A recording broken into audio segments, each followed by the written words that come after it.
एक आदमी के दो पुत्र थे, राम और श्याम। दोनों थे तो सगे भाई, पर एक दूसरे के बिल्कुल विपरीत। जहाँ राम बहुत कंजूस था, वहीं श्याम को फिजूल खर्ची की आदत थी।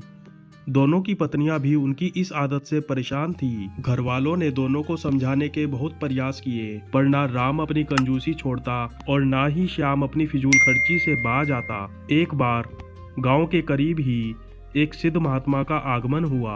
वृद्ध पिता ने सोचा क्यों ना उन्हीं से इस समस्या का समाधान पूछा जाए, और अगले ही दिन वे महात्मा जी के पास पहुंचे। महात्मा जी ने ध्यानपूर्वक उनकी बातें सुनी और अगले दिन दोनों पुत्रों को लेकर आने को कहा। पिताजी तय समय पर पुत्रों को लेकर पहुंच गए।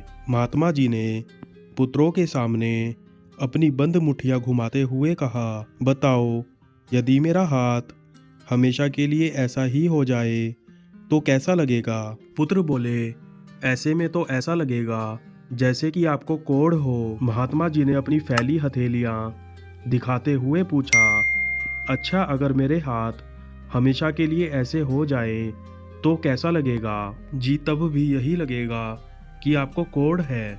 पुत्र बोले।